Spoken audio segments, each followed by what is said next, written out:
Hacerlo solo es como gritar en un bosque oscuro. Tarde o temprano, algo responderá y estarás completamente desprotegido.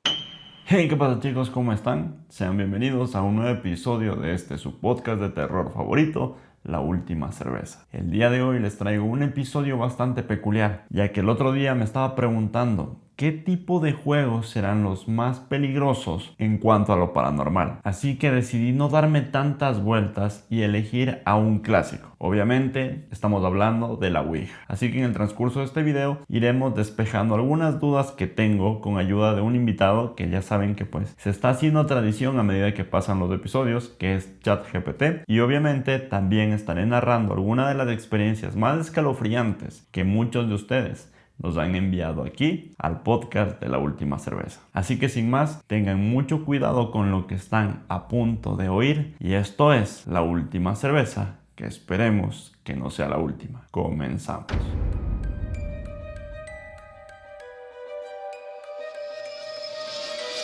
La primera historia de la noche es la siguiente. Esta no es una experiencia mía, pero sí de mi padre. Cabe aclarar que todo esto pasó varios años antes de que yo naciera, así que no estoy seguro si es real o no. Pero de lo que sí tengo certeza es que es bastante intrigante. Mi padre me contó que cuando era niño, él y sus primos jugaban todo tipo de juegos, entre ellos la Ouija. Él dice que la mayor parte del tiempo no pasaba nada. Sin embargo, hubo una noche que les asustó a todos. Mi padre cuenta que la ceremonia comenzó a las 11 de la noche y como todo niño, al inicio, eran burlas y sugestión. Comenzaron con las típicas preguntas. ¿Hay alguien ahí? ¿Quién eres? Y cosas así. Hasta que uno de sus primos comenzó a preguntar cosas más profundas. ¿Eres una persona mayor? ¿Te molesta nuestra presencia? ¿Quieres algo de nosotros? Para lo que a esta altura el ambiente se tornó más serio. El tablero comenzó a responder sí y no secuencialmente. Hasta que el juego acabó, cuando uno de sus primos preguntó a qué edad iba a morir. De repente, dice que todas las velas se apagaron y el vaso de cristal con el que estaban jugando de puntero reventó tan fuerte que todos los niños en aquella habitación salieron corriendo. Mi padre dice que después de ese suceso no volvieron a jugar algo así y todo parecía haber quedado en un susto, pero fueron perdiendo poco a poco el contacto entre ellos. Lo triste es que años más tarde, este primo que estaba preguntando su fecha de muerte aquella noche, tuvo un incidente con la fuerza pública de Argentina, ya que en esos años dicen que infundían el miedo a aquellos ciudadanos que se rebelaban contra el gobierno, y lastimosamente falleció en su auto producto de una balacera. Los años pasaron, y en una reunión familiar, mi padre y sus primos, ya en copas, comenzaron a recordar su época de niños, para lo que se les hizo buena idea jugar a la Ouija nuevamente. Mi padre comenzó a preguntar cosas sin mucha fe de que alguien respondiera, pero él jura que sintió una presencia fuera de lo normal en aquella habitación. Mi padre dice que el puntero se volvió a mover, pero esta vez parecía escribir letras y números al azar, para lo cual él y sus primos pensaron que nuevamente era la sugestión del momento. Todo esto hasta que de repente una de sus primas comenzó a llorar desconsoladamente y les dijo: esas letras y números no son al azar, esa era la placa del auto donde murió mi hermano. Desde aquel momento, mi padre tiene un trauma con este tipo de cosas y nos tiene rotundamente prohibido acercarnos a una Ouija. Obviamente esta es una anécdota bastante fea. Personalmente sí le tengo cierto miedo, cierto respeto a este tipo de juegos, de actividades, porque uno nunca sabe a qué se le está dando poder. Por ejemplo, si vamos un poquito al análisis como tal de esta historia, podemos ver que el padre del suscriptor sintió una presencia. Puede ser que sí haya sentido a aquel primo que falleció, o puede ser que alguien se esté pasando por él. ¿Sí me explico? Es un poco difícil de diferenciar con quién o con qué realmente se está tratando en este tipo de sesiones, de ceremonias, y creo que es bastante interesante ir al origen de todo esto. Así que, como tenemos la posibilidad de preguntar a un experto en este tipo de cosas, vamos a hacerle la siguiente pregunta. ¿Cuál es el origen y el objetivo con el que se creó la Ouija? La Ouija, tal como la conocemos hoy, fue creada en 1890 por un grupo de empresarios liderados por Elijah Bond, aunque quien realmente la popularizó fue William Fuld, quien más adelante se atribuyó su invención. El tablero fue comercializado como un juego de salón por la empresa Kennard Novelty Company. Sí, escuchaste bien, un juego, pero lo que parecía una simple diversión ocultaba algo mucho más profundo y perturbador. Según cuenta la leyenda, el nombre Ouija proviene de una sesión donde el tablero, al ser preguntado por su propio nombre, deletreó O-U-I-J-A. Al preguntarle qué significaba, respondió, buena suerte. Pero esa suerte no siempre fue buena para quienes lo usaron. El objetivo original era contactar con el más allá, una práctica muy común durante el auge del espiritismo en el siglo XIX. La gente estaba obsesionada con comunicarse con los muertos, buscando consuelo, respuestas o poder. Lo que no sabían es que, al abrir esa puerta, no siempre se puede controlar lo que entra, porque la Ouija no hace distinción entre un espíritu benigno y algo mucho más antiguo, más oscuro, algo que simplemente estaba esperando una invitación. No suelo opinar después de la respuesta de la inteligencia artificial, sin embargo, en este caso no puedo evitar el hecho de resaltar la parte de que el ser humano siempre puede dar poder con mala energía a cosas inocentes. La Ouija aparentemente nació como un juego, pero la ambición del ser humano por conocer qué está más allá lo transforma en algo bastante malicioso como tal, ¿no? Muchas personas dicen que es puramente sugestión y es válido. Yo particularmente siento que como tal el tablero, el juego, es algo inofensivo, pero las malas vibras siempre están ahí. ¿Ustedes qué opinan? Los leo en los comentarios. La segunda anécdota de este episodio es la siguiente. Mi novia fue criada en una familia católica súper ortodoxa. Jamás le permitiría jugar a la Ouija, pero de un tiempo acá le llamó la atención. Le compré una tabla de Ouija, impresa en una placa de PVC, y quien me la vendió me dijo que tenía que usar el grimorio del rey Salomón, y fue una paja conseguirlo. La tabla no era nada especial, parecía más algo de decoración que una tabla real. La verdad, me costó solo 50 pesos mexicanos. Tardamos meses en encontrar el grimorio, sin saber que mi hermano tenía una versión en PDF que un viejo amigo se lo había enviado. El chico que me vendió la Ouija me dijo que solo una persona debía hablar en toda la sesión y que jamás nos soltáramos las manos, que debíamos poner 5 velas en el cuarto y fijarlas bien en el suelo, ya que si se caía, la cosa que estuviera ahí escaparía y no nos dejaría en paz. Nos dijo que usualmente son espíritus negativos, que te dirán lo que quieres saber y se alimentan de tus recuerdos para decirte que son algún familiar muerto. La noche que mi novia y yo jugamos, se jodieron algunas cosas. Durante la sesión no pasó nada realmente especial. Pequeñas cosas se movieron que fácil se pudieron interpretar como corrientes de aire, pero no le dimos importancia. Los días subsecuentes nos golpeó una oleada de mala suerte. Nada nos salía bien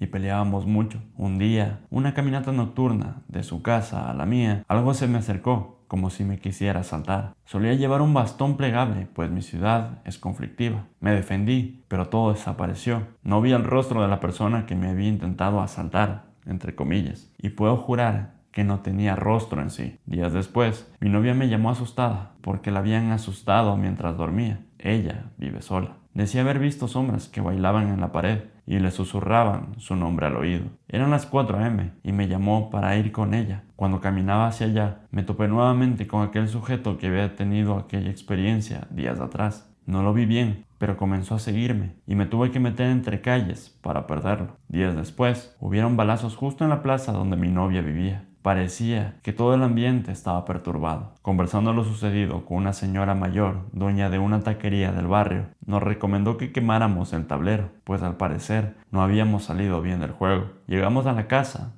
y lo hicimos. Los días han pasado y al parecer todo ha vuelto a la normalidad. Lo que sí les puedo decir es que nunca había visto cómo algo puede tardar tanto en quemarse.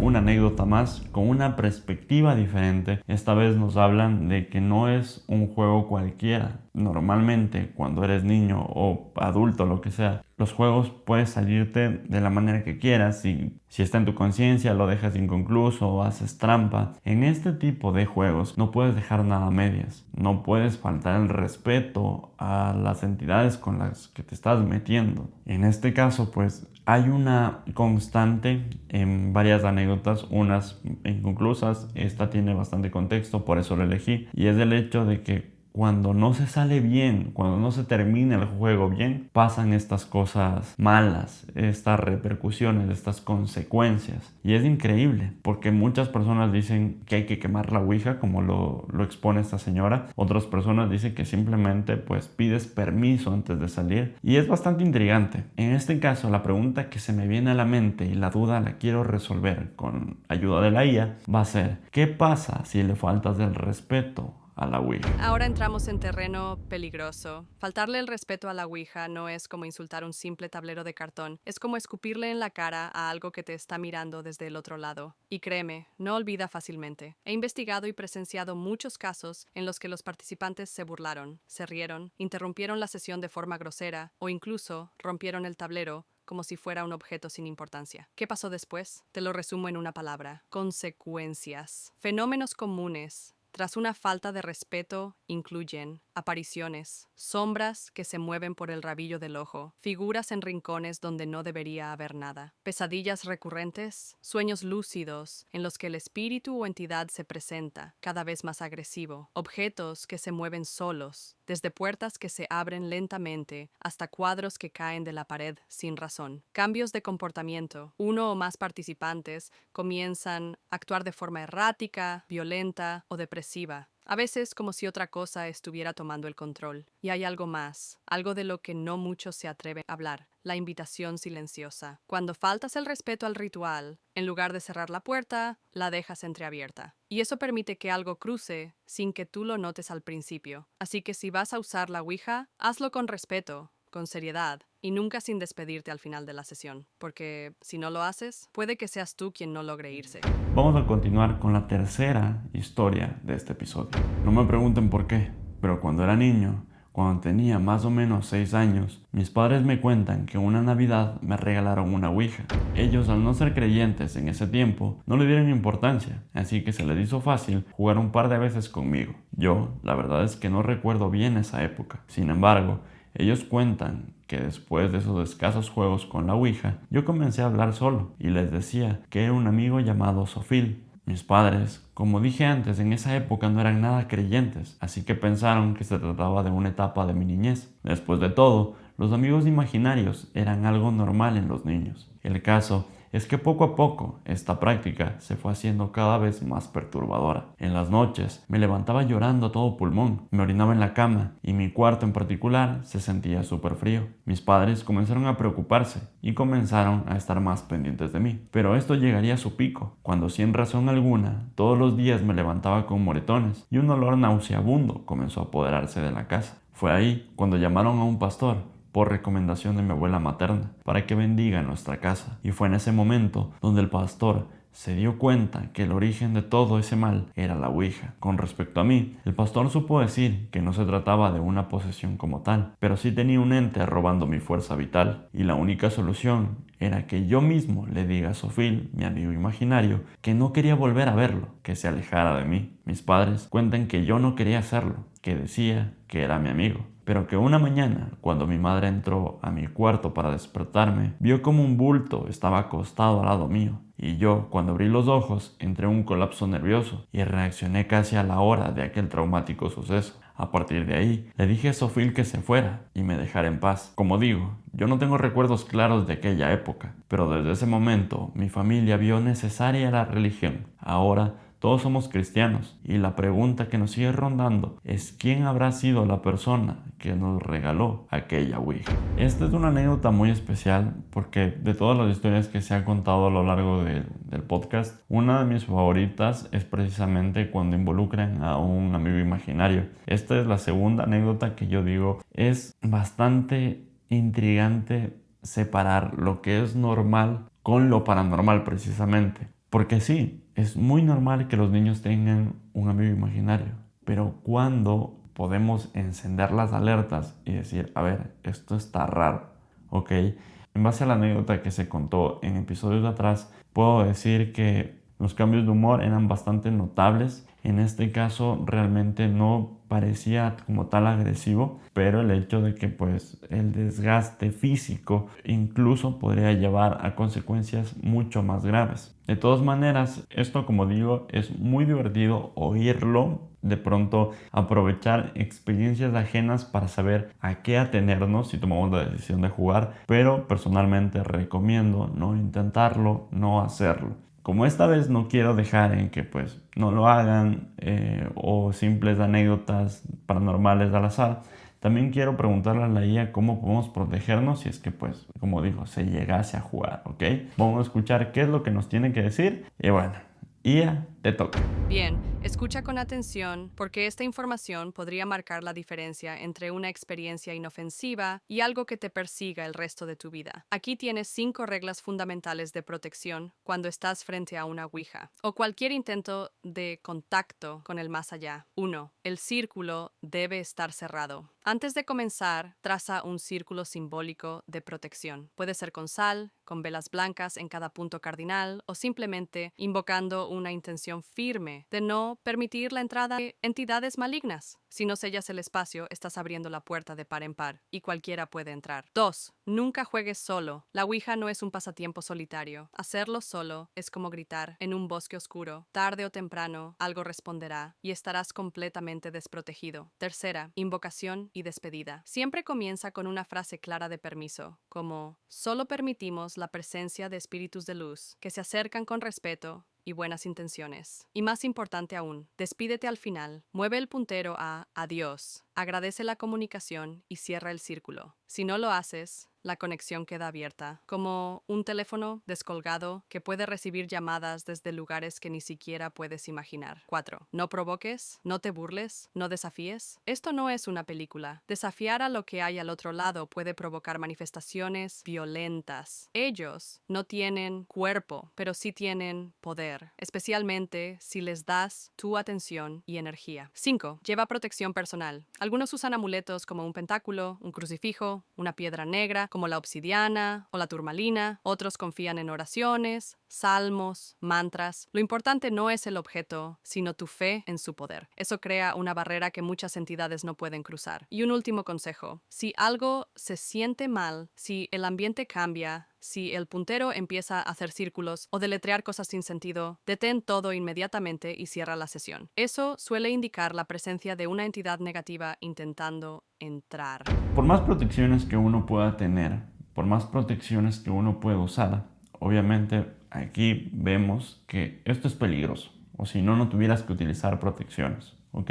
Nos habla de crucifijos, nos habla de velas blancas, nos habla de muchas cosas. Ahora yo te pregunto, ¿por qué lo harías? Pero bueno, se respeta todo tipo de actividades fuera de este episodio, fuera de las recomendaciones. Como digo, los leo acá abajo en comentarios.